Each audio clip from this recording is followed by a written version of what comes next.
lors du verdict d'élection présidentielle aux États-Unis, il y a logiquement deux probabilités, deux scénarios possibles, où Hillary Clinton qui gagne ou Donald Trump. Dans ce cas-là, quelles sont les conséquences qu'on peut attendre au niveau international? Alors rien de très bon si c'est malheureusement Donald Trump qui l'emportait sur le fil, puisqu'il était très en retard dans les sondages et que dans la dernière période il remontait. S'il finissait par l'emporter sur le fil, le monde a tout à craindre d'un personnage comme celui-là, qui est un nationaliste d'extrême droite, très impulsif, voire colérique, et qui sera à la tête donc de la première puissance militaire mondiale. Au Moyen-Orient, par exemple, il a promis de jeter à la poubelle l'accord passé entre l'administration Obama et l'Iran sur la question du nucléaire. Or, l'Iran, comme vous le savez, est un des acteurs majeurs pour un éventuel règlement dans cette région, dans la guerre en Syrie, de la mobilisation contre Daesh, etc. etc. Il y a même aussi. Donc oui, donc il y a un gros risque sur le plan de la politique extérieure, y compris à l'égard de la Chine, puisque il a multiplié les vindictes, le candidat Trump, contre la Chine, accusé d'inonder les États-Unis de produits pas chers, etc., de menacer l'emploi aux États-Unis de manière frauduleuse, en jouant du yuan, de la monnaie chinoise trop sous-évaluée, etc., etc. Et là-dessus, il n'envisage pas que de punir la Chine, il a utilisé ce terme, punir la Chine sur le plan commercial, mais aussi de la surveiller de très près sur le plan militaire, en renforçant encore, c'est déjà un processus qui est en cours malheureusement, mais en renforçant encore la ceinture militaire, de base militaire que les États-Unis veulent installé au pourtour de la Chine, sur la mer de Chine, etc. Donc là, il y a un gros sujet à la fois Moyen-Orient avec l'Iran et la Chine, de gros sujets de tension très rapidement qui pourraient surgir. Donc c'est un faux isolationniste.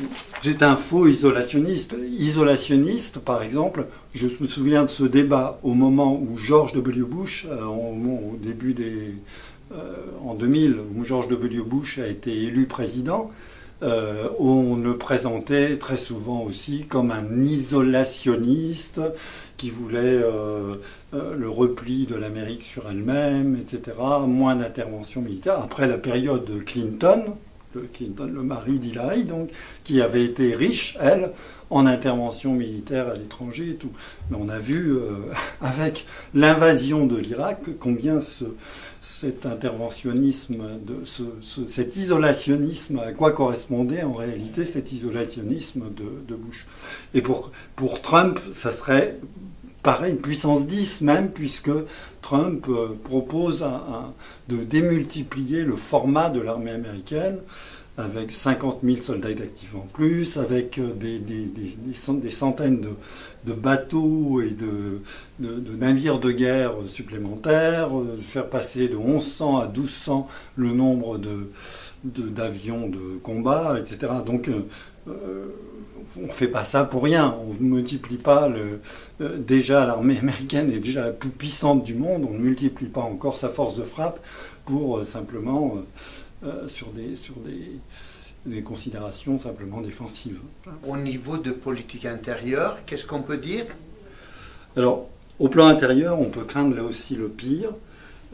Compte tenu des options défendues par le candidat durant toute la campagne électorale, on peut s'attendre à toutes les surenchères. D'abord, je pense que le plus grave, c'est sur le plan d'abord sur le plan des droits sociaux, avec un durcissement des lois antisociales. Trump a souvent pris pour modèle ce qui était intervenu dans l'État du Wisconsin, où le gouverneur républicain très très à droite qui était d'ailleurs au départ candidat aussi à la primaire républicaine, a mis en place des lois anti-syndicales qui ont fait quasiment disparaître les syndicats de la fonction publique de l'État en question. Trump veut aller dans cette direction. Déjà, les syndicats américains sont très affaiblis. Il n'y a plus que 6% de taux de syndicalisation dans le secteur privé aujourd'hui. Et donc il veut encore affaiblir encore plus le syndicalisme aux États-Unis. Ensuite, c'est sur les droits fondamentaux que les attaques seraient sans doute les plus dures. Au point que le tristement célèbre Patriot Act de George W. Bush pourrait apparaître après le passage d'un président Trump comme une aimable plaisanterie, un peu trop sécuritaire, autoritaire, mais une aimable plaisanterie. Parce qu'il veut, par exemple,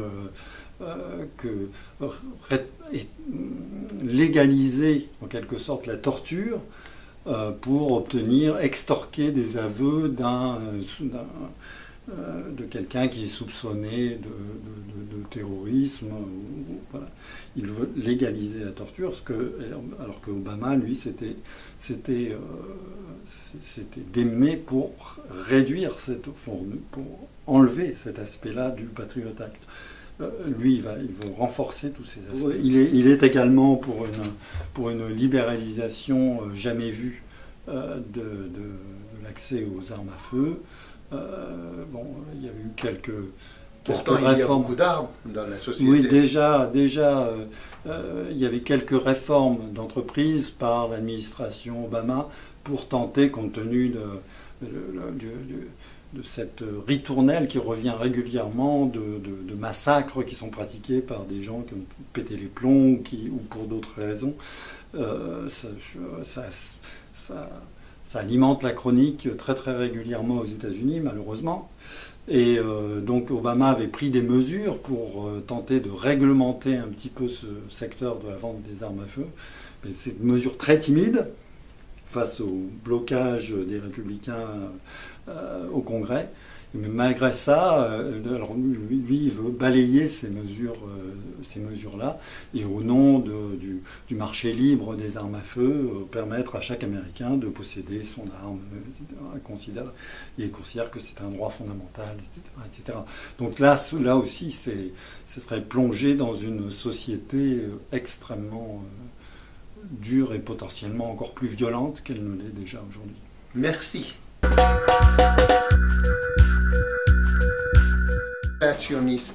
C'est un faux isolationniste. Isolationniste, par exemple, je me souviens de ce débat au moment où George W. Bush, au début en 2000, où George W. Bush a été élu président, on le présentait très souvent aussi comme un isolationniste qui voulait le repli de l'Amérique sur elle-même, etc., moins d'intervention militaire. Après la période Clinton, le mari d'Hillary, donc, qui avait été riche, elle, en intervention militaire à l'étranger et tout.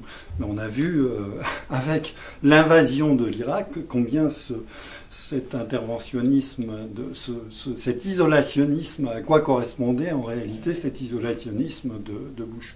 Et pour Trump, ça serait pareil, puissance 10 même, puisque Trump propose de démultiplier le format de l'armée américaine avec 50 000 soldats d'actifs en plus, avec des centaines de bateaux et de navires de guerre supplémentaires, faire passer de 1100 à 1200 le nombre d'avions de combat, etc. Donc on ne fait pas ça pour rien. On ne multiplie pas déjà l'armée américaine est déjà la plus puissante du monde. On ne multiplie pas encore sa force de frappe pour simplement sur des considérations simplement défensives.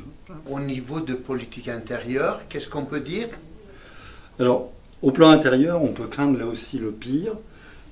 Compte tenu des options défendues par le candidat durant toute la campagne électorale, on peut s'attendre à toutes les surenchères. D'abord, je pense que le plus grave, c'est d'abord sur le plan des droits sociaux.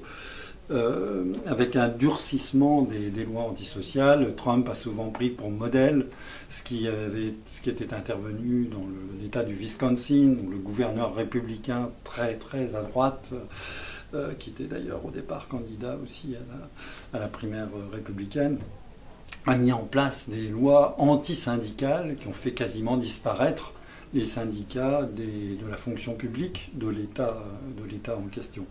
Trump veut aller dans cette direction. Déjà, les syndicats américains sont très affaiblis. Il n'y a plus que 6% de taux de syndicalisation dans le secteur privé aujourd'hui. Et donc il veut encore affaiblir encore plus le syndicalisme aux États-Unis. Ensuite, c'est sur les droits fondamentaux que les attaques seraient sans doute les plus dures. Au point que le tristement célèbre. Lors du verdict d'élection présidentielle aux États-Unis, il y a logiquement deux probabilités, deux scénarios possibles, où Hillary Clinton qui gagne ou Donald Trump. Dans ce cas-là, quelles sont les conséquences qu'on peut attendre au niveau international? Alors rien de très bon si c'est malheureusement Donald Trump qui l'emportait sur le fil, puisqu'il était très en retard dans les sondages et que dans la dernière période il remontait.